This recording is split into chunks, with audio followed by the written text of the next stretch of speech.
tudo bem com vocês? Vamos ao módulo 38, é um módulo de estudo da língua, texto escrito e texto falado. Vamos lá! O texto escrito, página 21 do livro 4. Nós vamos ver nesse tópico aqui algumas características do texto escrito. Vocês já sabem que o texto escrito é um texto que exige uma linguagem mais formal. O que é uma linguagem mais formal? Aquela linguagem que você tem um cuidado com a concordância verbal, com a concordância nominal, com o uso das palavras, você vai procurar utilizar mais sinônimos, procurar usar uma linguagem menos usual, assim, menos do dia a dia, procurar novas palavras, vai procurar se fazer entender, usar os sinais corretos de pontuação. Isso é uma linguagem mais formal, certo? Isso é característica do texto escrito. Mas existem situações que mesmo o texto escrito a gente não precisa ter tanta formalidade. Por exemplo, quando vocês estão numa conversa de WhatsApp, escrevendo o texto. Se for uma conversa com os pais, com os colegas, com os irmãos, você pode usar uma linguagem mais informal, mesmo sendo um texto escrito, não é verdade? Agora, o texto oral. O texto falado, assim, ó, como eu estou falando agora. Estou falando com vocês, certo? Estou produzindo um texto oral. Nas aulas, num discurso de formatura, num discurso de casamento, em um julgamento. Esses momentos exigem um certo grau de formalidade, não é verdade? Então, mesmo eu falando, eu preciso pensar se no momento em que eu estou usando a linguagem, esse momento exige mais formalidade ou menos formalidade. Em um discurso de formatura, que tipo de linguagem a gente vai ter que usar? Formal ou informal? Formal, né? Um discurso é algo que fica registrado, as pessoas estão ouvindo, a situação em si já é formal, você precisa usar uma linguagem formal. Os advogados diante do juiz, né, defendendo o seu cliente, o que ele tem que fazer? Que tipo de linguagem ele precisa utilizar? Uma linguagem extremamente formal, né? A situação é formal. Num discurso de casamento, em palestras, você precisa mesmo, falando, utilizar um texto que use a linguagem formal, certo? Então, tudo vai depender da situação em que você se encontra. Se for uma situação que exija formalidade, você vai usar uma linguagem formal. Se for uma situação menos informal, você pode usar uma linguagem informal, certo? Aqui no finalzinho do texto desse slide, diz assim, ó, há certos textos escritos que exigem menos formalidade. Como eu falei, os textos escritos no WhatsApp, nas nossas conversas, né? Ou também em ocasiões em que o texto está em história em quadrinhos, crônica jornalística ou esportiva, anedotas, né? Piadas, casos, letras de música. Há certos objetivos para se fazer, quando se escreve quadrinhos, crônicas, piadas, né? Letras de música. Se pode colocar a linguagem mais informal, mais do dia a dia, dependendo do objetivo. Então, pensem nisso.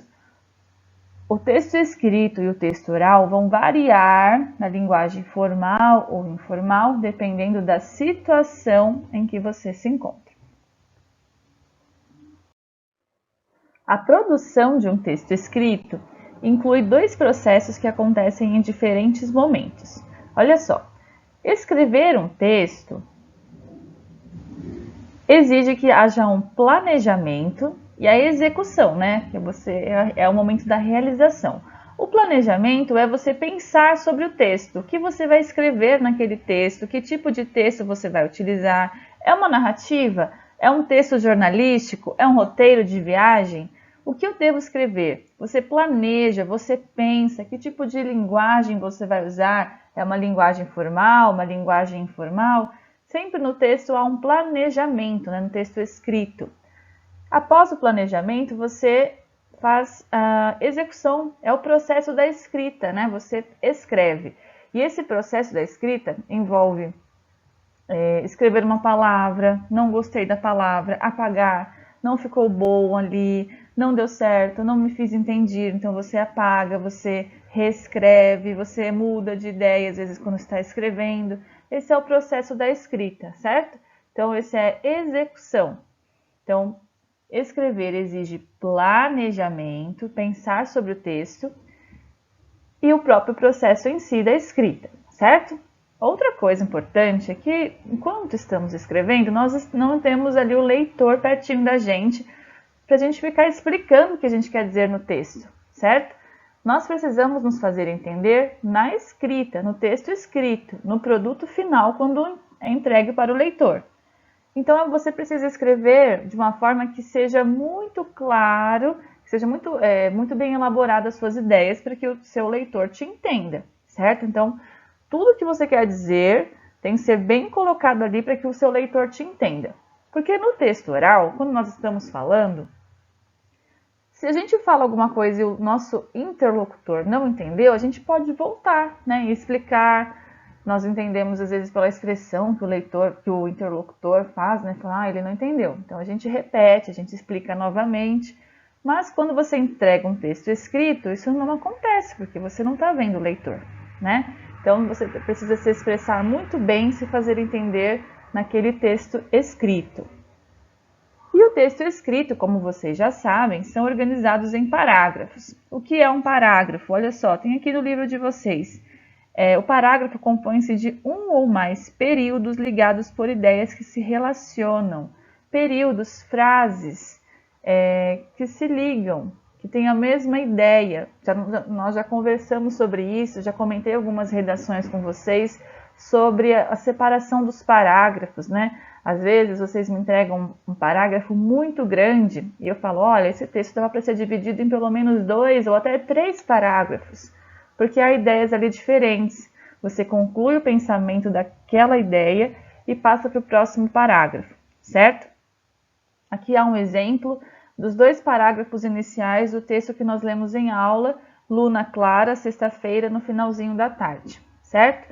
Então nós já lemos esses parágrafos em aula e é um exemplo de que foi finalizada ali uma ideia e passa para a próxima ideia no próximo parágrafo. Outra característica do texto escrito, quando você está escrevendo, você usa conectores para conectar frases, né? Evitando interrupções, hesitações e até redundâncias. Veja um exemplo extraído do texto de Luna Clara. Olha só. Naquela sexta-feira dos ventos, 7 de julho, logo que a tarde caiu, os acontecimentos começaram a acontecer feito loucos na vida de Luna Clara. Logo que está juntando aqui, naquela sexta-feira, logo que a tarde caiu, há uma junção aqui de ideias. Eu conectei com logo que, naquela sexta-feira, quando a tarde caiu, logo que a tarde caiu, acontecimentos começaram a acontecer. Vejam que esse texto da Luna Clara, ele é muito próximo da linguagem oral. Nós comentamos isso em aula, né? Mas mesmo assim, é um texto escrito, precisa ter esses conectores, precisa fazer lógica entre eles, né, entre as partes do texto. Senão ficaria mais ou menos assim, ó, como está reproduzido aqui embaixo, ó. Aí, naquela sexta-feira que tinha muito vento, acho que em 7 de julho, no finalzinho da tarde, daí as coisas começaram a acontecer na vida de Luna Clara. Justo na vida dela, imagine, ela, cara, uma menina com a vida meio besta, né? Percebam, aqui é bem característico da linguagem falada. Já na linguagem escrita, é comum haver conectores como porque, pois, o e, o mas, logo que, à medida que. Isso são conectores que juntam ideias, que juntam frases, tá bom? Outra característica é a escolha de palavras menos usuais, como eu falei. Na linguagem oral, nós usamos palavras mais do dia a dia, assim, e são mais comuns. Já na linguagem escrita, nós podemos trocar, usar palavras menos comuns, menos usuais, menos do dia a dia, certo? Por exemplo, aqui, ó, ser desprovido é a mesma coisa que não ter. Então, não estava escrito assim, ó, aqui está escrito tudo era desprovido de gotas em Desatino do Norte. Não chovia, né?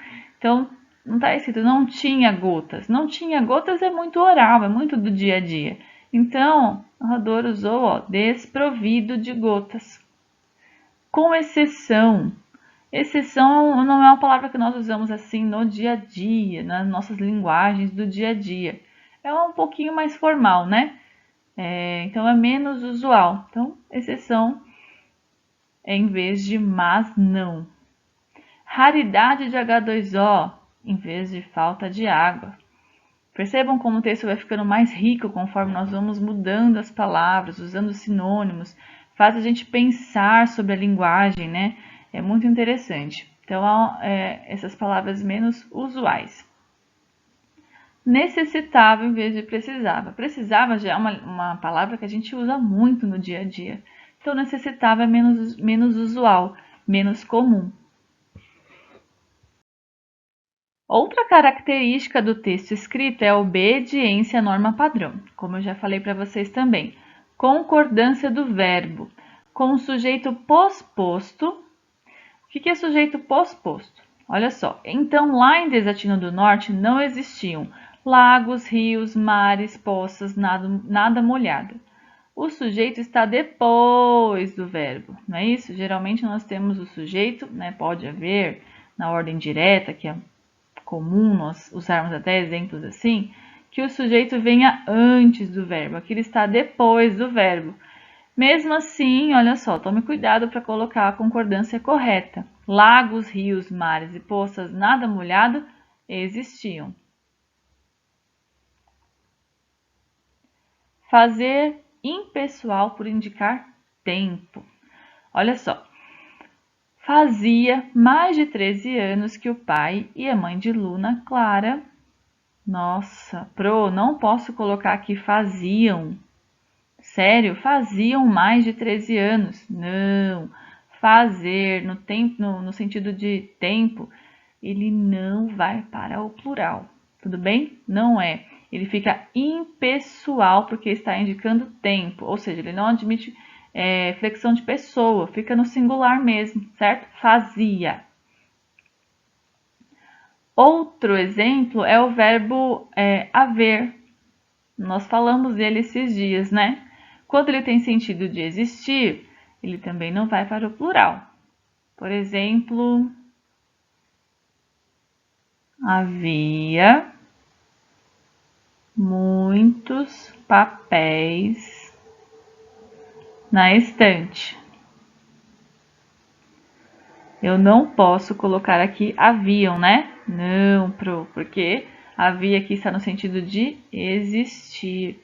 E o verbo haver no sentido de existir não vai para o plural, tá bom? Concordância nominal. Olha só, dois homens completamente encharcados. Olha aqui essa palavrinha aqui concordando com homens. É o adjetivo concordando com o substantivo, certo? Por isso que é uma concordância nominal. Está falando de nomes. Uso correto dos tempos verbais. Olha só aqui, módulo 17. Vamos relembrar? Ela não conhecia o vento, não sabia muito dele e nem imaginou que ele gostasse tanto de brincar, de derrubar o chapéu dos outros. Olha aqui, ela não conhecia, pretérito imperfeito, não sabia, pretérito imperfeito. Indica aquela ação que parece que não acabou. Né, que não se concluiu, porque ó, ela não conhecia. É uma ação que sempre aconteceu na vida dela. Ela não conheceu o vento, não sabia e nem imaginou. Ela não tinha imaginado ali, que é uma situação já mais pontual. Ela viu ali o que estava acontecendo, né, naquele momento. Então ela nunca imaginou que ele gostasse tanto de brincar e derrubar o chapéu dos outros. Olha aqui, gostasse, que ele gostasse, olha o subjuntivo, né? Que ele gostasse de brincar tanto com o chapéu dos outros. Concisão, obtida por períodos que retomam ideias. Concisão, lembram-se que a concisão é algo conciso, algo curto, algo objetivo, né? Luna Clara nunca tinha ouvido as tais palavras juntas. Aliás, nunca tinha ouvido palavra nenhuma saída da boca de seu pai. Ela jamais tinha visto doravante, nem mesmo em retrato, a não ser na imaginação, como a gente vê uma personagem. Olha só como é possível ser conciso retomando ideias. Olha só, Luna Clara nunca tinha ouvido falar das tais palavras juntas. Aliás, nunca tinha ouvido palavra nenhuma saída da boca de seu pai. Não está escrito a mesma coisa que na segunda frase, tendo que repetir tudo de novo, né? Não está assim. Luna Clara nunca tinha ouvido uma palavra sair da boca de seu pai. Não precisou. Ela já tem aqui escrito, nunca tinha ouvido as tais palavras e nunca tinha ouvido palavra nenhuma sair da boca de seu pai. Certo? Outra característica do texto escrito são os sinais de pontuação. Ao ler o texto, o leitor não tem proximidade física com o autor, né? O leitor não está próximo do leitor. Ou melhor, o leitor não está próximo do autor, não podendo, portanto, ver gestos e expressões, ou o ritmo da voz, ou a entonação. Essas indicações constituem um conjunto revelador de sentimentos e emoções. Quando nós estamos falando, nós estamos dando entonações, expressando sentimentos. Então, eu posso falar mais assim, ou mais brava, e vocês vão entender pela minha entonação, pela minha expressão, por gestos. Já no texto escrito, isso não é possível, né? O autor não está próximo do leitor. Então, o que o autor precisa fazer? Usar sinais de pontuação. Ponto de interrogação para exprimir uma dúvida. Olha o ponto de interrogação indicando a dúvida. Será que é hoje que ele chega? Ponto final para expressar certeza.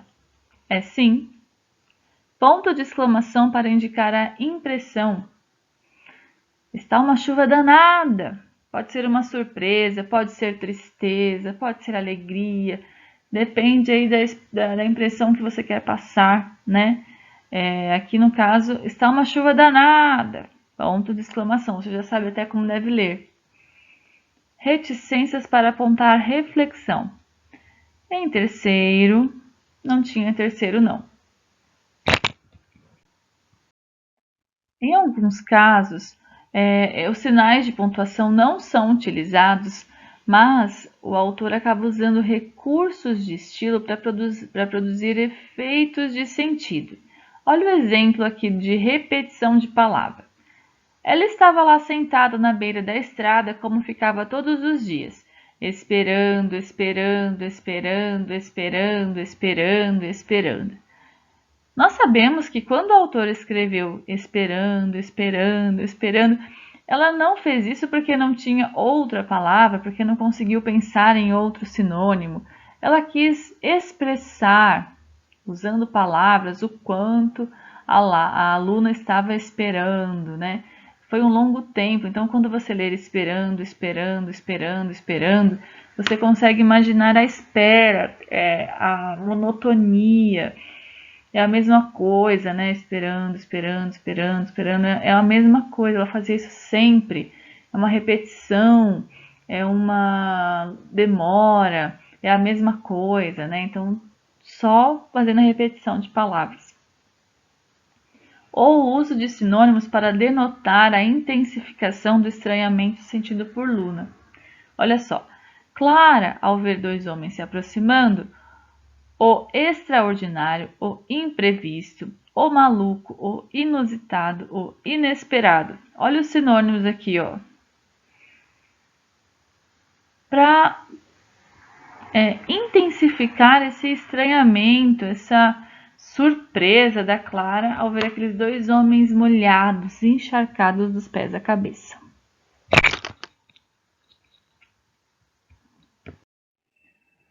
O texto falado. Estamos na página 23 do livro 4. Olha só. Diferentemente do texto escrito, na produção do texto falado, quando nós estamos falando, o planejamento, o ato de planejar, de elaborar o texto e executar, fazer o texto, acontece junto, porque nós estamos ali na interação face a face, enquanto estamos em um diálogo, né?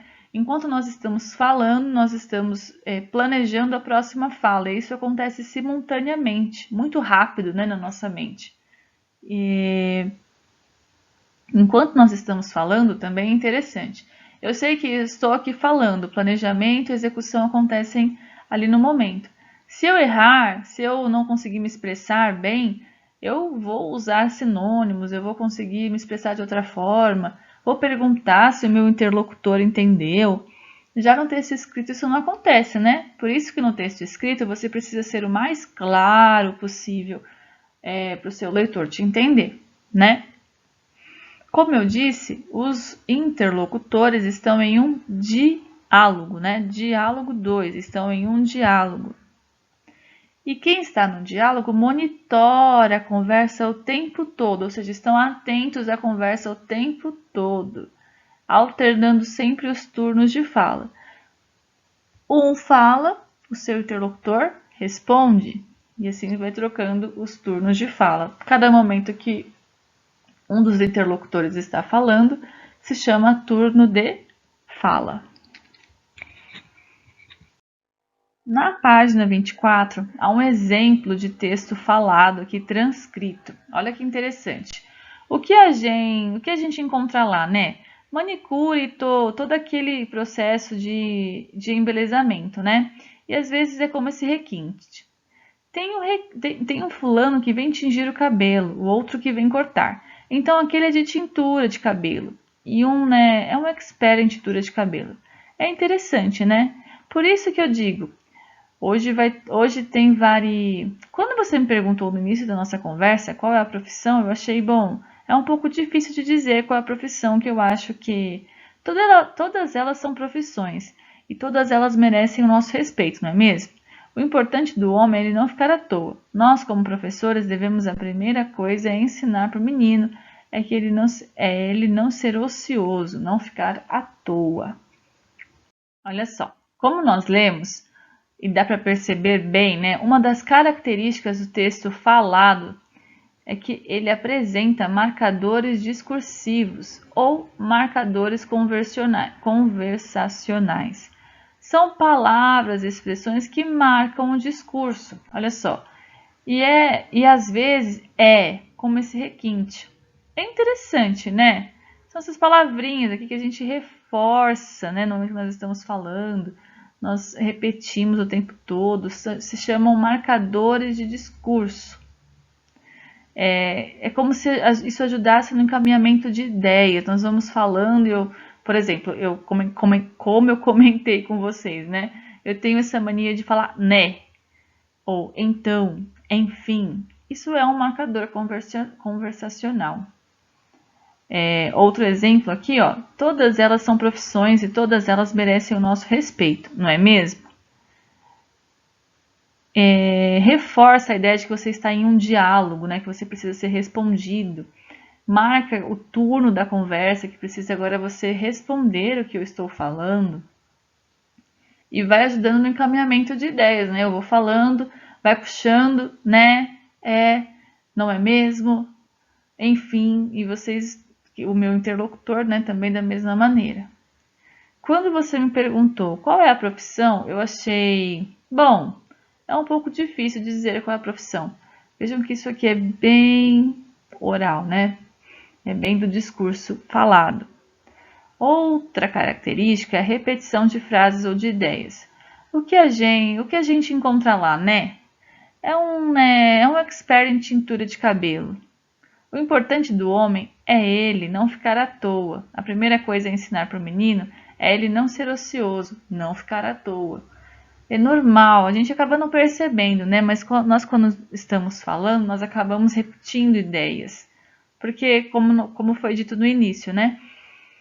O planejamento e execução acontecem ali simultaneamente enquanto você está falando. Então você acaba repetindo, você acaba pensando e falando e vai falando coisas que você já falou para reforçar, para trazer mais ideias, para puxar o assunto, né? Então isso é bem característico da linguagem falada. Outra característica do texto falado está no item 3. Palavras que servem para retomar o que se disse e anunciar a sequência dessa ideia. Por exemplo, aqui, ou então. Olha só, tem um fulano que vem tingir o cabelo, o outro que vem cortar. Então, aquele é de tintura de cabelo. Você sabe quando você usa a palavra então, você está retomando algo que você falou antes e anuncia algo que virá. Quando você usa então, está retomando, está se relacionando, se referindo a algo que você falou antes e continua no mesmo assunto, né? Então vamos a isso. Então, aquele é de tintura de cabelo. Então, isso é comum na linguagem falada. Algo também que é característico da linguagem falada é a interrupção de frases para corrigir ou para mudar o rumo da fala, né? Por exemplo, aqui, ó, o que a gente encontra lá, né? Manicure, todo aquele processo de embelezamento, né? Às vezes até o tempo de pensar, né? É o processo a gente fica assim, de embelezamento, vem a palavra. Isso é comum na linguagem falada. Bom, então, na linguagem falada, há um monitoramento, né? Ambos estão ali conversando, estão se monitorando, ou seja, estão prestando atenção, sabem o momento de falar e de ouvir. E outras condições também ajudam, né, na hora da fala, como nós já falamos aqui. O contexto em que estão, o conhecimento que os interlocutores têm um do outro, as expressões corporais, a entonação. Por exemplo, se alguém diz, ei, tá ligado? O interlocutor vai saber, na hora da conversa, se está perguntando, você está prestando atenção no que eu estou falando? Tá ligado? Tá entendendo? Ou você está entendendo, né? Também para estar ligado. Ou se alguém está perguntando se o aparelho está conectado a um circuito elétrico. Você está ligado na tomada, né? Se eu falo, ei, vê para mim se está ligado. Tá ligado? Tá ligado? Se eu estou num determinado contexto com o meu interlocutor, ele vai saber se é o meu, por exemplo, abajur, que eu estou perguntando se está ligado ou desligado, ou tá entendendo? Está prestando atenção? Certo? Para finalizar, eu trouxe um quadro para nós compararmos a fala e a escrita, né? O texto oral e o texto escrito. Na fala, a interação, então, é face a face. Os interlocutores estão se vendo, né? No texto escrito, a interação já é à distância, é espaço temporal. O interlocutor, o escritor pensa em seu interlocutor, né? Pensa no seu leitor. Então, é diferente da fala. Na fala, o planejamento é simultâneo, quase simultâneo à produção. Quando você está pensando, você vai falando. É quase simultâneo, né? Você não fica pensando bastante no que você vai falar todas as vezes que você precisa falar, né? Já no texto escrito, você pensa antes de escrever, né? Você pensa como será o seu texto, você imagina antes de começar a escrever. Na fala, a criação é coletiva, administrada passo a passo. Há pessoas conversando, né? No mínimo 2. Então, a criação é coletiva. Esse texto sendo criado por mais de uma pessoa.